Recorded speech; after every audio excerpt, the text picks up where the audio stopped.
বন্ধুরা, আজকে আমি বানিয়ে দেখাবো আমি বাড়িতে কিভাবে লাউ দিয়ে আলু দিয়ে বড়ি দিয়ে তরকারি করি। তো প্রথমে লাগবে লাউ। তো লাউগুলোকে আমি এইভাবে ছোট ছোট করে কেটে ধুয়ে রেখেছি। লাগবে আলু, ঠিক এইভাবেই আমি কেটে রেখেছি, ছোট করে ধোয়া আছে। আর লাগবে বড়ি। আর ফোড়নে দিতে হবে, এখানে রয়েছে জিরে 8 চামচ, ছোটো চামচে একটা শুকনো লঙ্কা, তেজপাতা, নুন স্বাদ অনুযায়ী, ধনে পাতা আছে, চিনি আছে স্বাদ অনুযায়ী, আর আছে টমেটো একটা, আর কাঁচা লঙ্কা, পাকা কাঁচা লঙ্কা আর কাঁচা ধরনের। আপনারা যে যতটা ঝাল খাবেন সেই হিসাবে দেবেন। লাগবে সর্ষের তেল। প্রথমে আমি কড়াইটা বসিয়ে দিয়েছি গরম হতে, গরম হয়ে গেলে তেল দিয়ে দেবো। কড়াইটা আমার গরম হয়ে গেছে, এবার আমি এতে তেল দিয়ে দেবো আন্দাজ মতন। বড়িটা ভাজবো আর ওই তেলের মধ্যে বাদবাকি সবজিগুলো করবো। এখানে আমি আন্দাজ মতন তেলটা দিয়েছি, তেলটা এবার আমি গরম হতে দেব। তেলটা আমার গরম হয়ে গেছে, এর মধ্যে আমি বড়িগুলো দিয়ে দিচ্ছি। বড়িগুলো আমি এবার লাল লাল করে ভেজে তুলে নেব। বড়িগুলো আমি ভেজে তুলে নিয়েছি। এবার ওই তেলের মধ্যে আমি শুকনো লঙ্কাটা ফোড়ন দিয়ে দিলাম, আর এই 1/2 চামচ মতন জিরেটাও ফোড়ন দিয়ে দিচ্ছি। সাথে আমি তেজপাতাটাও দিয়ে দিচ্ছি। দিয়ে আমি একটু নাড়াচাড়া করে নিচ্ছি।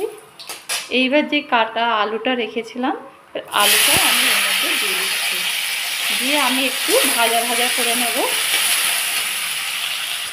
এইবার আমি এর মধ্যে আন্দাজ মতন একটু নুন দিয়ে দেবো। আমি 1/2 চামচ মতন নুন দিয়ে দিচ্ছি, আর 1 চামচ মতন আমি এতে হলুদ দিয়ে দিচ্ছি। দিয়ে আমি এটাকে ভালো করে ভাজা ভাজা করে নেব।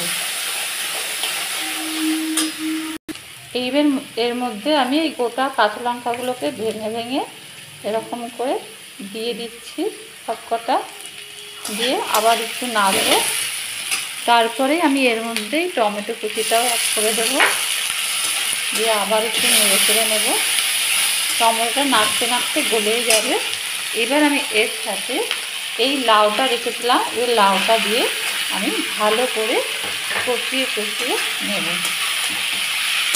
এইভাবে নাড়তে থাকবো। দেখুন আমার ভালোভাবে লাউ আলুটা কষে গেছে। এবার আমি এখানে আন্দাজ মতন জল দেব, দিয়ে লাউটার আলুটা সেদ্ধ হতে দেব। আমি নুন আলুতে দিয়েছিলাম, লাগলে আবার আপনারা পরে দেবেন।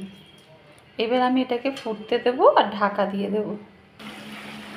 আমার আলু লাউ ভালোভাবে সেদ্ধ হয়ে গেছে। এই যে এবার এটাকে জলটাকে আমি ভালো করে শুকিয়ে নেব।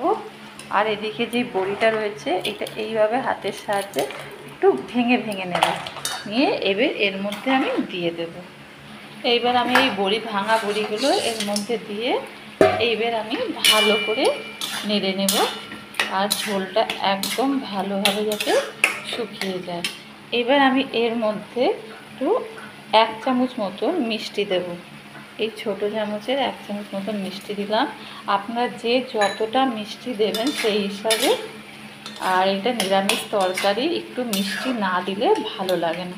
এইভাবে একটু আলুগুলোকে একটু ঘেটে ঘেটে দেবেন, আর তরকারিটা যাতে শুকিয়ে যায়।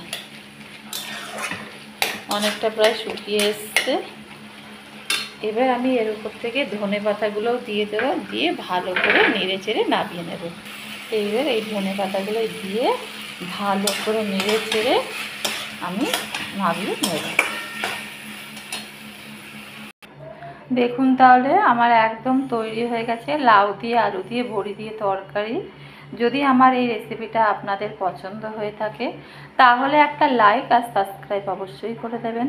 তাহলে আজকে এই পর্যন্তই।